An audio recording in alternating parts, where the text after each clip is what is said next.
we come to work, we're rooting for the Dolphins. Our mighty, mighty Dolphins. We're rooting for the Dolphins. Our mighty, mighty Dolphins. We're rooting for the Dolphins. Our mighty, mighty Dolphins. We're rooting for the Dolphins. Our mighty, mighty Dolphins.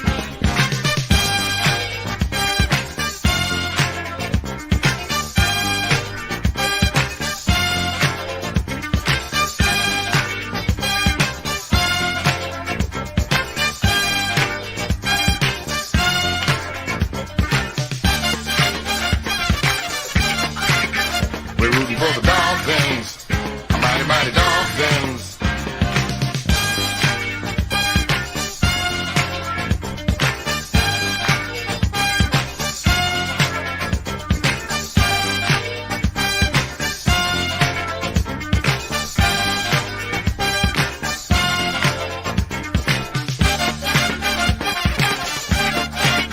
We're rooting for the Dolphins, our mighty, mighty Dolphins. We're rooting for the Dolphins, our mighty, mighty Dolphins. We're rooting for the Dolphins, our mighty, mighty Dolphins. We're rooting for the Dolphins, our mighty, mighty Dolphins. We're rooting for the Dolphins, our mighty, mighty Dolphins. We're rooting for the Dolphins, our mighty, mighty Dolphins. We're rooting for the Dolphins, our mighty, mighty Dolphins. We're rooting for the Dolphins, our mighty, mighty Dolphins.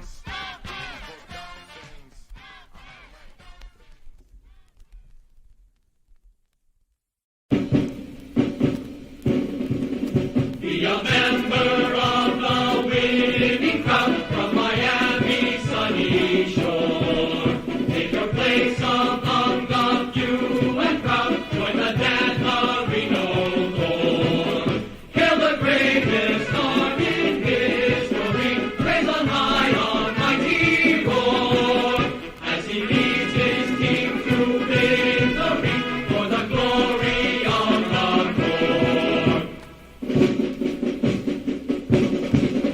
As he marches down the battlefield with his marksmen on his flanks, and the front line guard to open holes for his two hard-running tanks.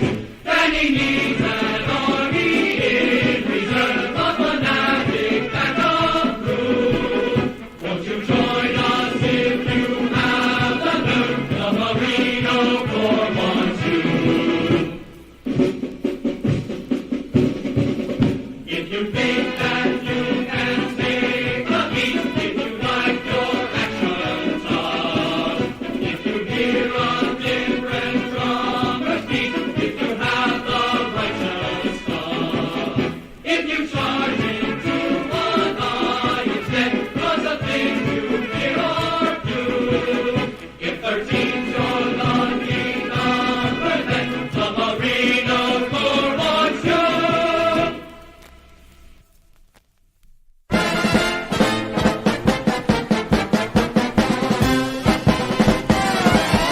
Miami Dolphins, go, go, go. Fight, fight for the goal. One, two, hit, pass that ball. Give on the slip and hit 'em all. Come on out and watch 'em play. Root for the Dolphins today. Miami Dolphins will make you proud, so give a cheer for the Dolphins, our team.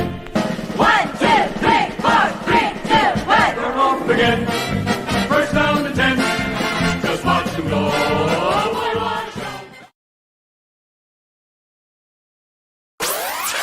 You're listening to the DolphinsTalk.com podcast network.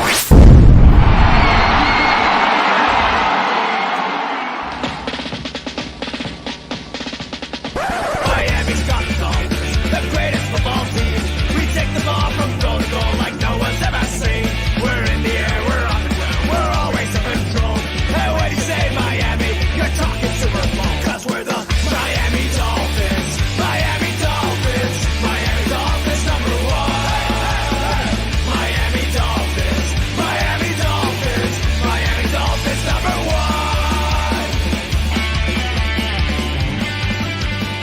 Hello, Miami Dolphin fans, and welcome to the Same Old Dolphin Show, part of the DolphinsTalk.com podcast network. I'm Josh Katzker. With me today and every day is my brother from the exact same mother, Aaron the Brain.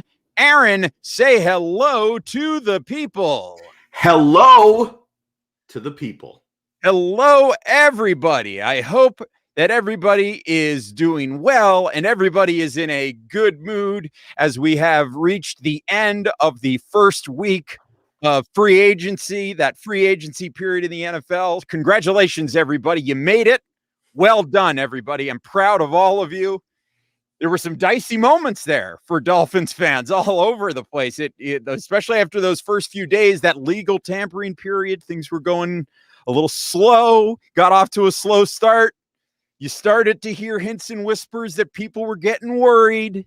People were a little nervous. But then the Dolphins brought in Malcolm Brown. They brought in Matt Skura. They brought in Will Fuller. And that was the big one. That last domino to fall, they brought in Will Fuller. They got their big name wide receiver, and everybody sort of kind of relaxed after that. And that enabled everybody to take a step back and say, you know what? This actually was a pretty good free agent window for your Miami Dolphins. And we're going to talk about that here on the show today. We're going to sort of do like a week in review about the free agent signings. We're not going to get too super in depth about each and every guy, because if you've been paying attention here at DolphinsTalk.com, we've covered all of that. We'll talk about some of the key pickups because we need the brain to give his thoughts on some of that. But we've got some thoughts about free agency as a whole so far and where it leaves this team as we head into the next big thing, which is the draft window. And we'll start talking about draft a little bit more with each passing day here on DolphinsTalk.com. But before we get into all of that, as always, a reminder to make sure that you are following me on Twitter. I am at Amplified to Rock. You can see it at the bottom of your screen. You can follow the brain at Aaron the Brain. That's at Aaron the Brain, and the show right up there at the top there at Same Old Dolphins. You can make sure that you're following us there. Make sure that you are on Facebook. Go to facebook.com/Same Old Dolphins. Give us a like over there as well. Download, rate, review, and subscribe to the Same Old Dolphin Show on Apple Podcasts, Spotify, Stitcher, SoundCloud, anywhere that you get podcasts, you can find ours. Just type it in, Same Old Dolphins, and you will be able to subscribe to the show. We appreciate those of you that have left us ratings and reviews as well. Super, super helpful. Thank you for doing that. And after you've done all of that, the next thing that you need to do is you need to head over to DolphinsTalk.com. It is your one-stop shop for all things Miami Dolphins. And if you've been following us this week at DolphinsTalk.com, you will see we have had all kinds of stories. I think we've had audio live shows basically every day this week. Anytime news breaks, we're hopping on. If it's me, it might be Mike and Tom. It might be Ian. We had Stephen Masso from Via the Source dropped a show this week. Kevin Dern has got shows. So we're pumping out audio constantly for you over at DolphinsTalk.com, as well as articles, columns, and analysis. It's coming your way. It's all over there at DolphinsTalk.com. So make sure you are visiting DolphinsTalk.com each and every day. As I said, it's your one-stop shop for all things Miami Dolphins. Brain, let's get into it. This has been, I think, when all is said and done, a pretty good week for your Miami Dolphins. Let me just sort of run through the signings as best as I can. I think this is a complete list of all of them. These are the guys that the Dolphins have brought in. I'm going to talk about the player, talk about the deal, and then after we get through all of that, Brain will you can give your thoughts on how this week has gone, because I also hopped on earlier this week and did an episode of the monologue as well. But here are the signings. The Dolphins brought in tight end, fullback, and special teams guy, Cethan Carter, who signed a 3-year deal worth $8.25 million, and that includes $2.7 million guaranteed. They brought in quarterback Jacoby Brissett, who signed a 1-year, $5 million contract with a max value of $7.5 million. They brought in running back Malcolm Brown, who was signed to a 1-year deal with $1.75 million fully guaranteed. They re-signed Adam Pankey, the offensive tackle, to a 1-year contract worth $2.1 million. Isaiah Wilson, well, we'll talk about Isaiah Wilson in a moment. They acquired him in the trade with the Tennessee Titans. They also acquired the Titans 2022 7th-round pick. We sent them our 21 7th-round pick, basically a deal for nothing. And he was going to be entitled to $4 million, was going to be. We'll talk about that more in a minute.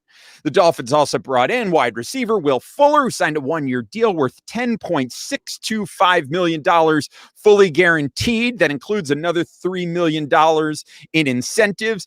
But after Will Fuller serves his the one remaining game of his PED suspension from last year, that deal is going to come out to about $10 million flat. They signed center Matt Skura on a 1-year, $1.75 million deal. They signed defensive tackle Adam Butler, who signed a 2-year deal worth up to $9.5 million. They traded Shaq Lawson and a 2021 6th-round pick to the Houston Texans. And we received Bernardrick McKinney, linebacker, and he is in the final few years of a 5-year, $50 million contract that he had signed with Houston back in 2018. I believe he's owed about a little over $7 million for this season, but he has no more guaranteed money on that deal. We also signed a 1-year deal for up to $2.75 million with cornerback Justin Coleman. We brought in punter Michael Pilardi. And then I don't have the details of this, of these deals from this point on, but we signed edge defender and outside linebacker Brennan Scarlett to a 1-year deal. We also signed linebacker and special teams ace Duke Riley. He was the special teams captain for the Philadelphia Eagles last year. He's on a 1-year deal, and just announced this evening by Barry Jackson, the Dolphins have signed Kai Loxley, who is an undrafted player out of UTEP. He was a quarterback at UTEP who threw 9 touchdowns and 14 interceptions as a quarterback there. He also rushed for 875 yards and 11 touchdowns on 237 carries as a quarterback in college, but he is now trying to make it into the NFL as a wide receiver. He was not drafted last year. He did not play last year. This is going to be his first deal with an NFL team. And in other exciting news that is not football related at all, but I'm fired up because it's good news to me. The Florida Gators just lost in the NCAA tournament to Oral Roberts. Oral Roberts, the 15 seed, is going to the Sweet 16. It's a beautiful thing. Spoiler alert for those of you that were trying to avoid that result. But anyway, there's the list of what the Dolphins have done this week. Brain, the biggest thing that I notice as I look at all of that is that these are smart signings, and these are, in fact, smart contracts. This was a very refreshing free agency window. For as long as I can remember, I think going back, certainly in the Mike Tannenbaum regime, certainly in the Jeff Ireland regime, and even the Rick Spielman regime. And I don't know that I remember much about their free agent moves prior to that, but I guess Jimmy Johnson was prior to that. But as far as I can remember, anytime the Dolphins have gone into free agency with any kind of money to spend, we are the kings of making the splash signing, quote unquote, winning free agency by having the big name. And all signs were pointing to us doing just that. When we, reportedly, we're going to release Kyle Van Noy, to me, and I think to most Dolphins fans, logically, they said, hey, you're not getting out of a deal like that 1 year after you sign it, unless you're planning on using that money and spending big.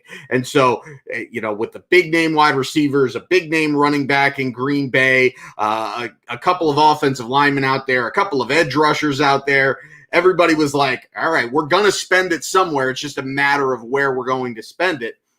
And the first couple of days of free agency happen, and Miami seemingly just sitting on their hands. But this is the best thing that a team can do. And this is typically not what the Dolphins would do. The same old Dolphins thing to do would have been the second that you can sign somebody, we're signing somebody to some ridiculous contract with astronomical amounts of guaranteed money, and then signing multiple guys. And then to fit them in, we're backloading the contract so that we don't have to worry about that guaranteed money until 3 or 4 years down the line. And then we end up, the same old Dolphins, a mediocre team that 2 years down the line has to completely blow everything up. But we didn't do that. We stayed patient.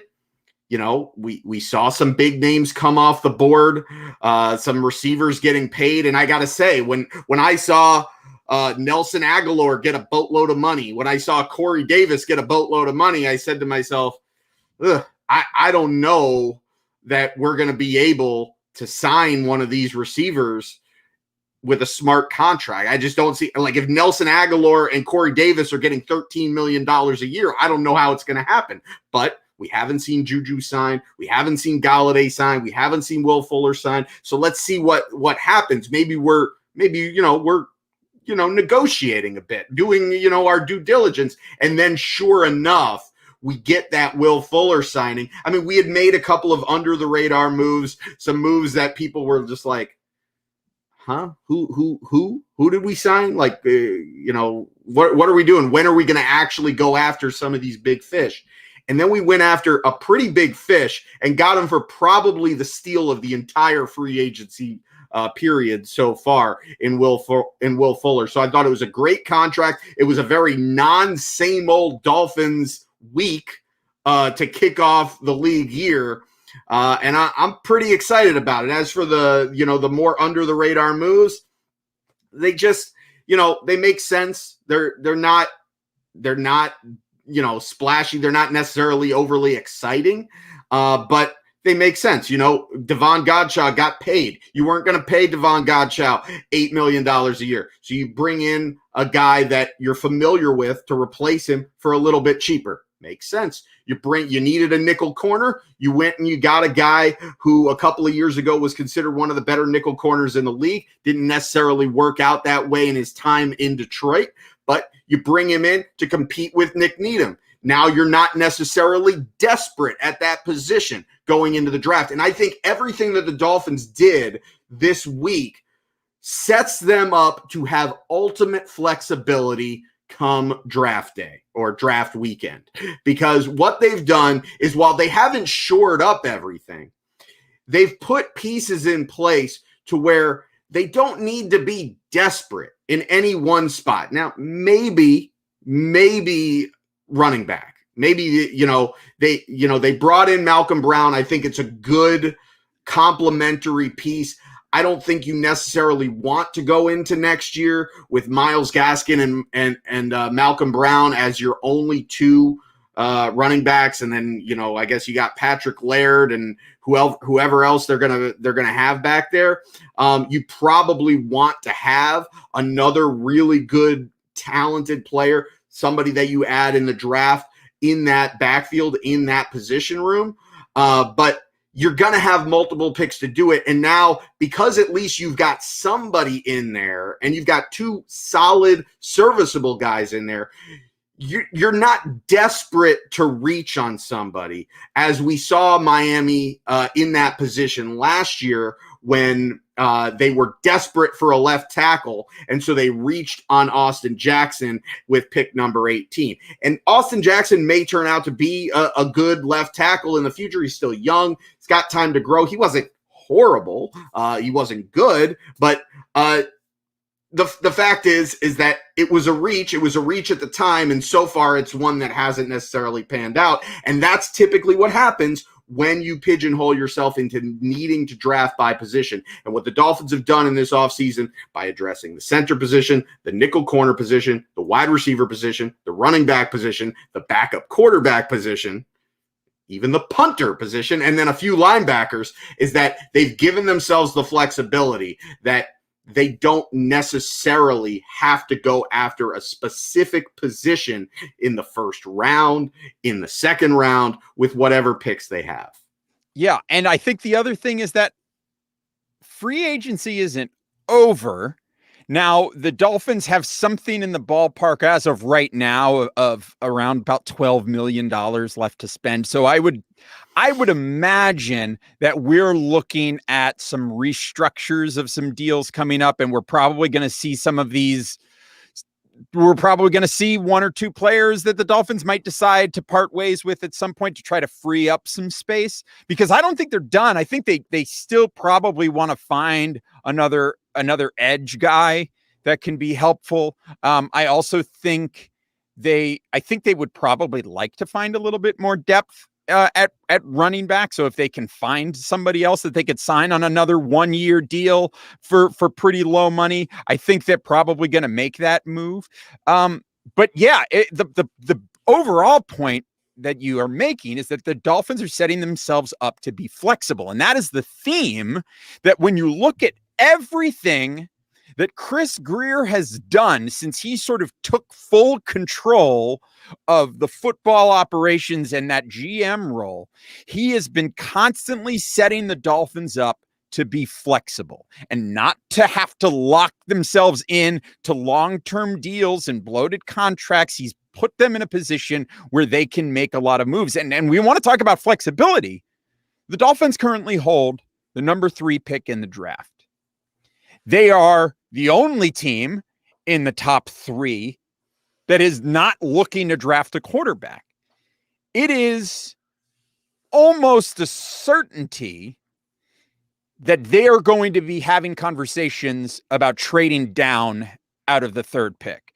So that is the flexibility that is going to give them more draft capital for this year. You're talking about acquiring additional 2nd-round picks, potentially additional 1st-round picks next year. There's a flexibility is the name of the game when it comes to what Chris Grier has been doing since he's really taken full control over things. And I think it's a weird thing to say, but while I know a lot of people have their doubts about Chris Grier, I'm feeling pretty good about what he's doing thus far. Yeah, and look, I think he's having a solid offseason, and what I like the most, like you can like the plan, you can not like the plan, but it's nice to see him be consistent with the plan, because in the past, the Dolphins have definitely been one of these teams that seems to have a plan one year and then it's a completely different plan the following year, and they're constantly just kind of throwing crap at the wall to see what sticks. And to a certain extent, this offseason, just prior to the free agency signings, looked in a lot of ways similar to that, because what we saw was the Dolphins saying that they're going to release Kyle Van Noy, a guy that they signed to a big contract last year. We saw them trade Shaq Lawson, a guy that they signed to a big free agency contract last year. Eric Flowers was another big free agent signing last year, and the Dolphins had already brought in another offensive lineman with a high ceiling. Well, projected high ceiling. Flowers deal is the one that's sort of looking like not a great deal. And the fact is that if they could trade that one or they could get out of it, that's the one that they would want to the most. And it looks like, based on the fact that they brought in Isaiah Wilson and the fact that, they do have the number 3 pick, there's still a very good chance that they still go after a Penei Sewell. And if they do, the odd man out on that starting offensive line is Eric Flowers. So to a certain extent, when you look at that and you look at the way they're addressing things this year, as much as you can laud them for saying, oh, well, they had the foresight to give themselves flexibility with the way that they sign these contracts, well, that's great. But it's not good practice.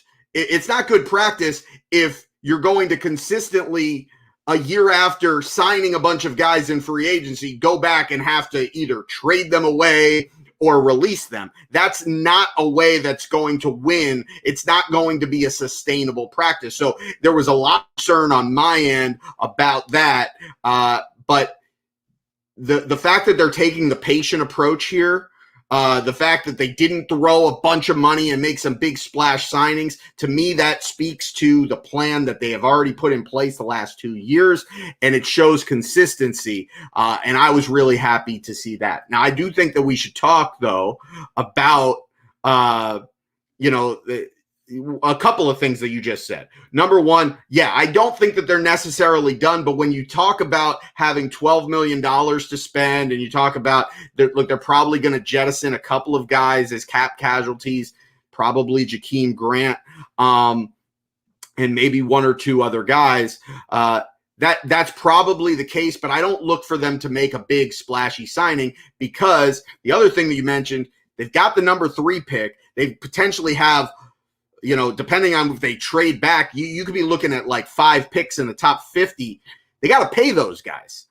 So they need money to be free to pay those rookies. So I think they're going to be looking, they're going to be talking to guys, and they're going to be looking to see who falls through the cracks, who are the guys that thought that they were going to get paid, but they're not getting the big money that they want, and maybe Miami can find up, or can end up finding them in the bargain bin. And I think that's where they're going to be shopping here over this second week of the league year. The other thing is you talked about, that they're almost probably going to be trading down, and I agree, and I have agreed, and especially when they made the move for Isaiah Wilson, I thought for sure that was a sign that, okay, we're bringing in more depth at the tackle position. This says, all right, we're going to trade down. We're not going to be going after Penei Sewell. Look, obviously it did not work with Isaiah Wilson.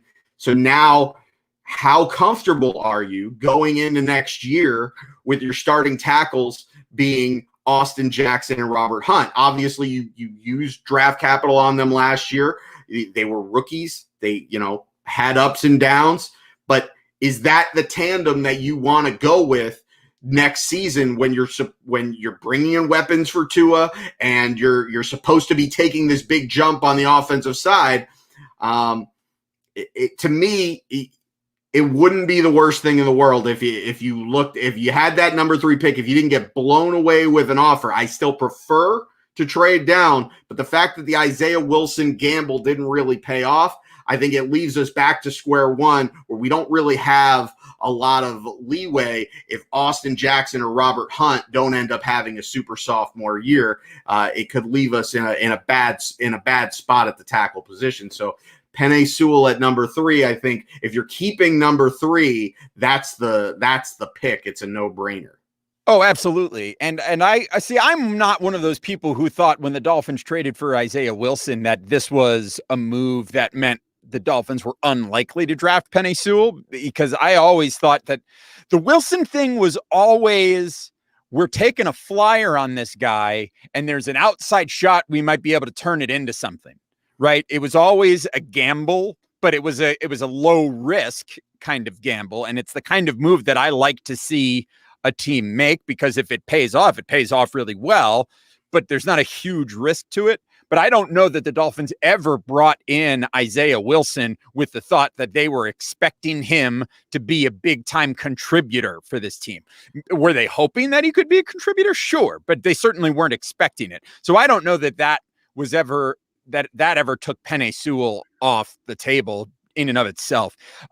Obviously, that's still something that the Dolphins can have, and that is something that the Dolphins can use as leverage. It's not like the Dolphins are holding the number 3 pick with Penei Sewell right there, and we don't need this pick. The Dolphins can absolutely take Penei Sewell there. They can take Penei Sewell there. They can take Kyle Pitts there.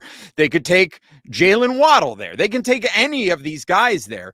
But I think knowing that Penei Sewell is out there and is a guy that they're looking for, and that they don't know that he's going to be available if they trade down, is all the more reason for them to, use that as a bargaining chip to get more when the Philadelphia Eagles and the Carolina Panthers and the Atlanta Falcons come calling, looking to move up in the draft order. So I think the Dolphins, hold quite a few chips there, and it's a pretty good spot to be in if you're the Miami Dolphins. Let's talk about a couple of these other signings here that I just think we should touch on. Obviously, Will Fuller is a huge one. Like we talked about how the deal for Will Fuller is great. I mean, let's talk about the fact that the Dolphins are getting him for $10 million. An amazing signing. He's a perfect fit with them on a kind of prove it 1-year deal. This is a guy that has had trouble staying on the field. He's had health problems that has plagued him, right? And then last year, he finally seemed to have put it all together. He blew up, put up big numbers, best year of his career, then gets busted for PED use. So now he's coming in. The Dolphins bring him in on a 1-year deal. He is the speedster, the stretch the field guy that the Dolphins need. So they've got the 2 big body guys in Preston Williams and Devontae Parker, and now you've got a stretch the field guy in Will Fuller. You've got your big body matchup problem in Mike Gesicki. I mean, you add a Jalen Waddle or a Kyle Pitts to this offense in addition to these guys, and suddenly this offense, assuming that Tua takes that next step forward and becomes, the quarterback that everybody expects and wants him. I shouldn't say expects. Not everybody expects. All of us want him to take that big step forward. If he does that and you've got all these weapons, suddenly you've got an offense that is a force to be reckoned with. And I think that's a really exciting problem. And the other thing is the Dolphins get Will Fuller on the cheap while you have the Patriots signing Nelson Aguilar to a $22 million deal over a couple of years. You've got the Giants paying Kenny Golladay $72 million over 4 years. The Dolphins, in the context of the wide receiver market, the Dolphins got the very best deal out of anybody in the wide receiver market with Will Fuller. He's the perfect fit for this team. They got him on a cheap deal, and it puts the Dolphins offense, I think, in position to take a big step forward. In addition to that, and then I'll hand it over to you, I really like the addition of Malcolm Brown. I think they got him for very, very cheap. It's another really buy low situation. He's that big physical back. He's going to give you a lot of what Jordan Howard gave the Dolphins last year, which is that ability to get you 1 or 2 yards. The difference is where Jordan Howard could get you 1 yard when you needed to get 1 yard. Malcolm Brown will get you 3 yards when you need to get 1 yard. So we've moved on from Jordan 1 yard to Malcolm Brown, and he's going to be that good red zone back for the Dolphins, I think, this season. I think it's a great addition, very cheap, low cost. I don't think the Dolphins are done adding at the running back position. Like I said, I think they might bring in another veteran that they can find at a low deal. And I still expect them to draft a running back as well. I can't guarantee you that the Dolphins are going to pick Najee Harris, Travis Etienne, or Javonte Williams. Would I love for the Dolphins to have one of those guys? Yes. Najee Harris, for me, is the guy that I would love for them to take. But I think Dolphins fans need to prepare themselves for the very real possibility that the Dolphins do not take one of them. And especially if the Dolphins don't trade out of the 3rd spot and do draft Penny Sewell, I think it is far more likely that they take a receiver at 18 than running back. And I think the receiver that you're looking for is, to me, it's Jalen Waddle. Those are my guys. It's Jalen Waddle and Najee Harris. No way Jalen Waddle falls to 18. No chance. At 18, you're looking at you're hoping that Bateman is there, and if Bateman isn't there at 18, then you're probably holding off. And at that point, maybe you are looking at a Najee Harris at 18 to address the running back position, or maybe you go, on the defensive side of the ball at that point at number 18.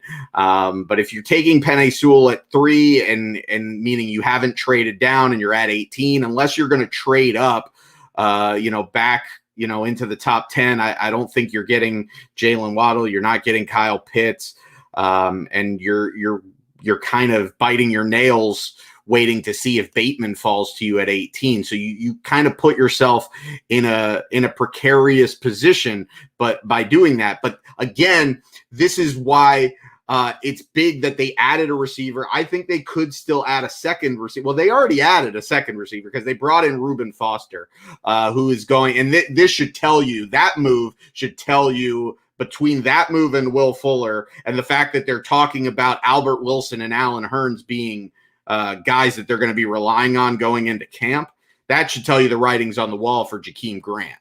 I totally missed the Robert Foster signing that the Dolphins picked up too, in my list. But that's another guy, another speed guy, Jakeem Grant. But I mean, he's really just a special teams guy. But it's a nice guy to have because you don't want to be in a position where, look, I love that Mac Hollins came down with a really great touchdown catch, and I love that he's like, one of the better gunners in the league on special teams.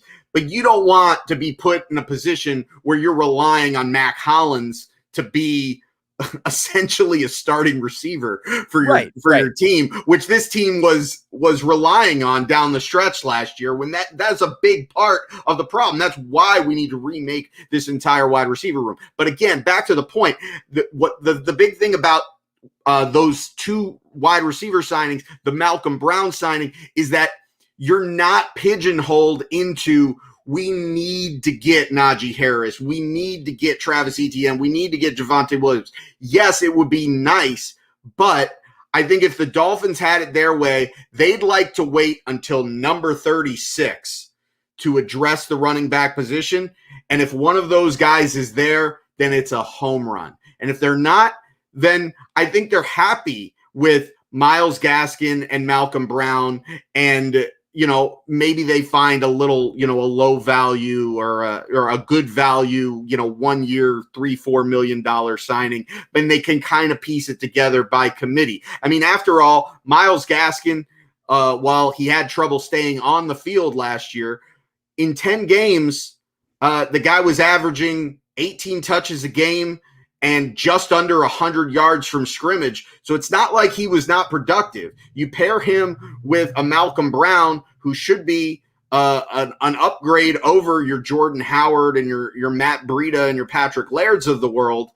It's not an ideal 1-2 punch, and that's why you want to add another talented back to that room. But if you had to go in, it's not the worst situation in the world, and you probably feel better about your backfield going into next year with those guys than you did, this year, or at least, maybe not going into this year because you felt really good about Jordan Howard or Matt Breida but about a month into the season and you saw what those guys were giving you, you probably feel a lot better about having Myles Gaskin and Malcolm Brown than you did a month into this season with Myles Gaskin, Jordan Howard, and Matt Breida. Yeah, absolutely. 100%. So, I mean, at this point, if I'm Jakeem Grant, I'm starting to figure out some other plans because it's the writing is on the wall for him. He's hanging on with this team by a thread. I mean, and you kind of feel bad for the guy because he has been a contributor for this team and he's been part of some excellent moments for this team. But listen, when this guy had the opportunity to be a serious contributor last year on offense, he quite literally dropped the ball. Over and over again. And you just cannot have that. You cannot have that. So I see this situation where the Dolphins are more than likely moving on from Jakeem Grant, especially because they now got, listen, Igbenogany is a guy who has been bulking up in the offseason. I don't know if you saw the recent pictures of Noah Igbenogany, but boy, this guy he's getting jacked back there, and he's going to be out there as another option for returning punts and kicks. And you really, and they brought in Foster. You don't need Jakeem Grant to do that stuff anymore. So I think it's likely that we could be seeing the Dolphins move on from Jakeem Grant. Mr. Grant, thank you for your service to the team. But Brain, something else that I think is important that we talk about, because we're getting close to that time of year, Brain, and it's that the NFL draft season. I mean, it's basically, we're still in that free agent afterglow, but the NFL draft season is upon us. And it's possible that you might have Trevor Lawrence's haircut in your pants. And that's why our partners at Manscaped, and they are the world leaders in below the waist grooming. They have partnered with us to make sure that you don't gamble on shaving your balls the same way you like to gamble on football. So for all of the draft geeks out there, we have an exclusive 20% off promo code for manscaped.com. That promo code is Dolphins Talk, all one word. Listen, will your favorite team go defensive back in the first round? If your favorite team is the Dolphins, almost certainly not. So I'm not sure about that, but I am sure that with the Lawnmower 3.0, you can get your D back. Because of their ceramic blade and skin-safe technology, your nicks and snags will be reduced. This is the perfect protection needed for your franchise quarter balls. I just want everybody to know this is the verbiage that they gave us. We're reading what they're telling us to read. Quarter I'm not balls. making this. Yeah, you got to protect your quarter balls. You know, like everybody else, you refer to them as your quarter balls. Listen, if they're only quarter balls, yikes.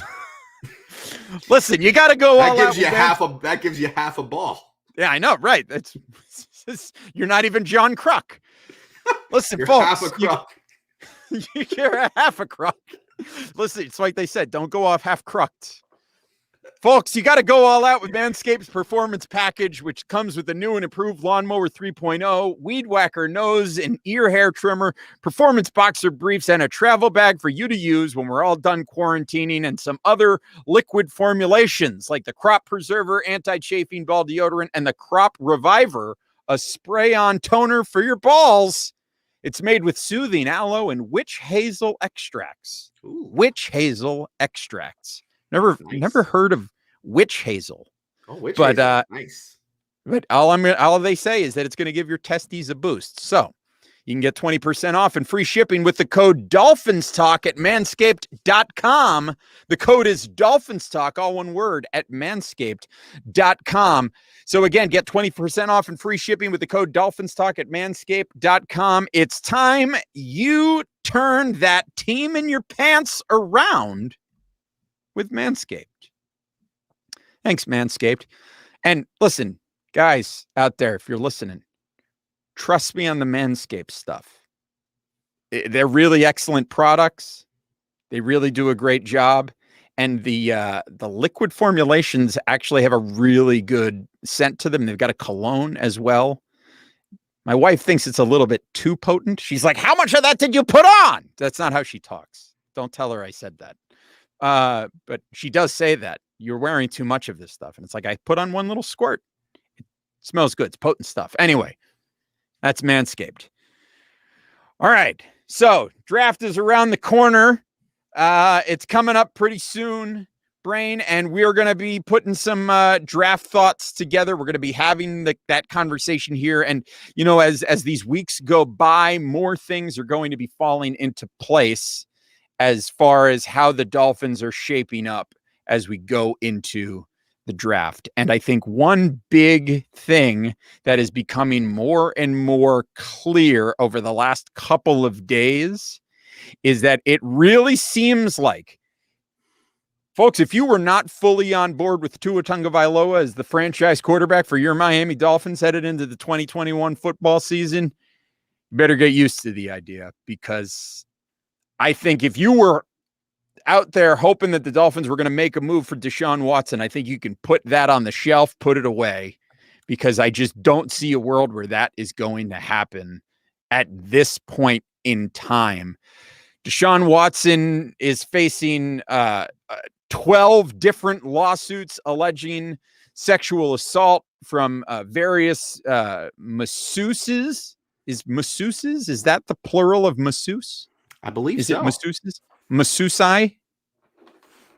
Anyway. I go masseuses or The massage therapists. Massage therapist is the way to say it. Yeah, the people, the massage therapist, he's got a bunch of different people who have said that he went over the top, demanding sexual acts be performed on him, and it's all gone over the top. And I got to tell you that it just doesn't look good. And listen, at this point in time, everybody is innocent, but with all of these allegations coming out, it is such a toxic situation that the Dolphins cannot put themselves in a position to even think about making that move at this point and trading anything for Deshaun Watson, because the NFL is now looking into this. So if the NFL looks into it and they find that he did something, now he's facing a suspension. And I think this whole situation needs to play out before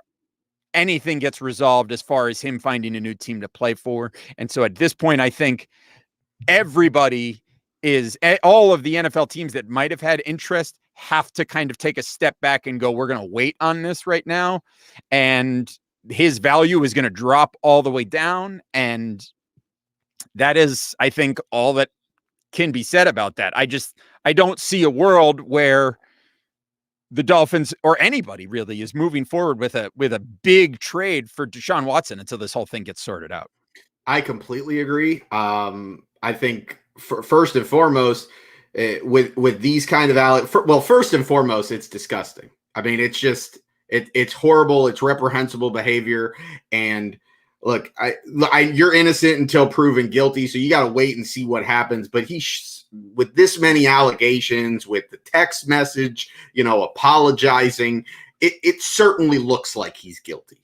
And with this many allegations, this is a serial problem here. And this is a guy that is probably looking at a year-long suspension.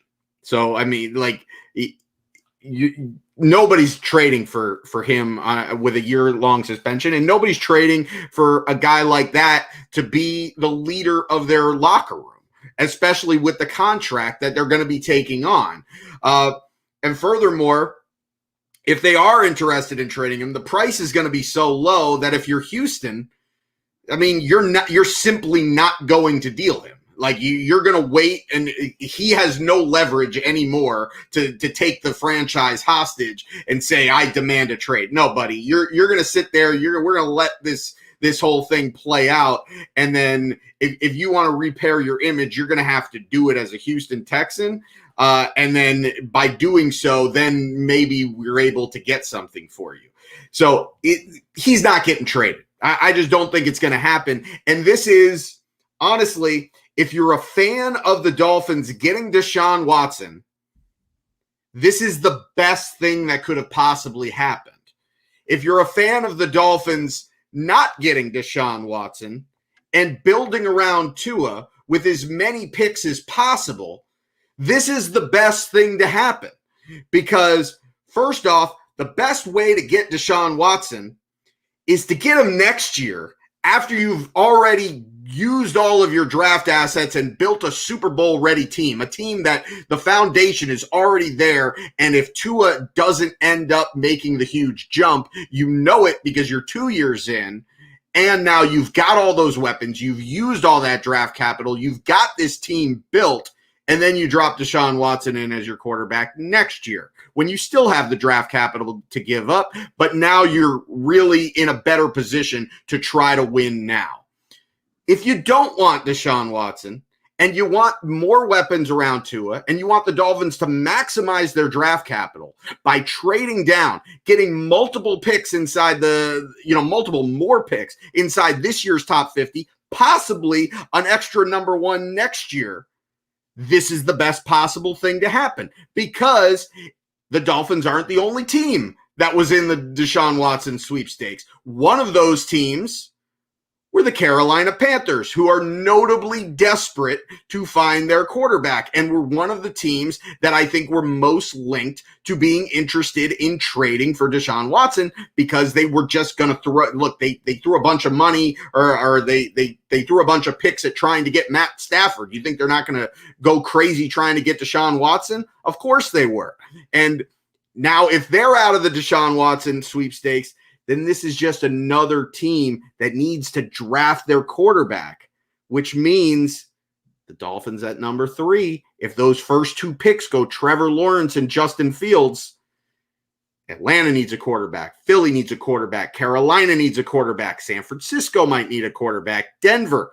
I mean, all of these teams are going to be in the market, and Miami is in that beautiful spot to trade down and get maximum value for it because you don't have that chip in Deshaun Watson sitting out there. Now, you potentially have Russell Wilson out there, but that's only one. If you have Wilson and Watson, then it's other options for those teams to explore. With less options for them to explore, they got to come shopping for that number 3 pick, and so Miami's in a great position to trade down. They really are. They're in a very good position, and we'll like I said, we're going to be talking a lot about that as we get a little bit closer to the draft and things start to fall into place around them. There's one other thing that I want to talk about before we wrap up. And I really, I meant to bring this up when we were having the talk about free agency and about how really the Dolphins took advantage of the market. But one of the other things, and we're not really hearing a lot about it, it's sort of all gone quiet on that front, but there was a lot of talk as the season was winding down that Xavier Howard had signed a new agent. And that on the back of this incredible Pro Bowl season that he had, where he was one of the candidates for Defensive Player of the Year in the National Football League, that he was going to demand that his contract get restructured so he could get more money. Now, that hasn't happened. It's kind of been radio silence from his side. Now, could that be because of all of the legal trouble that was going on? And I should clarify, he didn't get into legal trouble, but there were some issues and there were a lot of conversations about off the field problems where eventually everything was resolved and he was not accountable for anything and he was not guilty of anything, but there was an issue. And this was the second consecutive off season where that was the case. So that may have played something into it. But on top of that, when you look at this market, the free agent market, and look at how the salary cap is reduced, so teams are not splashing the money out there. It is really much more of a buyer's market. It seems like we're going to get through this full offseason without that conflict that a lot of us were sort of anticipating between the Dolphins front office and Team Xavier Howard. Yeah, and I agree, and I think the big thing, it could have been the legal issue. The other thing is that while I agree, I think if it was going to happen, I think it would have happened. But this could also be a play from Xavier Howard's camp to kind of wait and see what the Dolphins are going to do here in free agency, and then look at how much money they have left and say, hey, well, you've got this money left. Let's get back to the negotiation table. So I don't think it's out of the question yet. I don't think they're out of the woods, but I do agree. I think if he was going to do it, I think the time for him to do it that would have made the most sense was right at the beginning of the league year, so that he could say, hey, before you do anything, before you start talking to these free agents, know that I want a new contract. And I have to believe, I mean, he's on your team. This isn't, you don't need to wait until legal tampering to talk to this guy and to talk to his agent. So I have to believe that the Dolphins probably already talked to them, to Xavier, and talked to his agent. And if there was any kind of disagreement, I would think that they would have come out, Xavier Howard's agent would have come out, right at the beginning of the league year and said, hey, we want a new contract. Before you go negotiating with wide receivers and offensive linemen and defensive tackles, running backs, all this stuff, take care of the guy on your team who, was easily your best player last year. But we haven't seen that happen, and I think that's good news for Miami because, that would have been a tough decision to make, because we talk about flexibility and the way the Dolphins have smartly structured contracts, and really the model of that is the Xavier Howard contract that the Dolphins signed a couple of years ago, that has enabled them to have this, arguably the best cornerback in the National Football League at a bargain price with not very much guaranteed money left on the books, so that if he does kind of hit the wall here in a year or two or has another injury, the Dolphins have the flexibility to get out of that. Whereas if they were to restructure and give him an extension, they would almost certainly be putting themselves in a position where they'd be needing to pay him guaranteed money well past his age 30 season, which could be very dicey. So I think it's really good for Miami that's not happening, and that hasn't been a storyline. We'll just have to wait and see if it stays that way. If it does stay that way, I think that's really great news for Miami, because I think they can really build off of what was a really huge improvement on the defensive side of the ball this year. I mean, look, they were the number one scoring defense in the entire league going into the final game of the season. Xavier Howard was a big part of that. So no doubt we're going to add some players in the draft. I don't know that we've made really any improvements on the defensive side of the ball so far in this free agency. I think it's largely been lateral moves.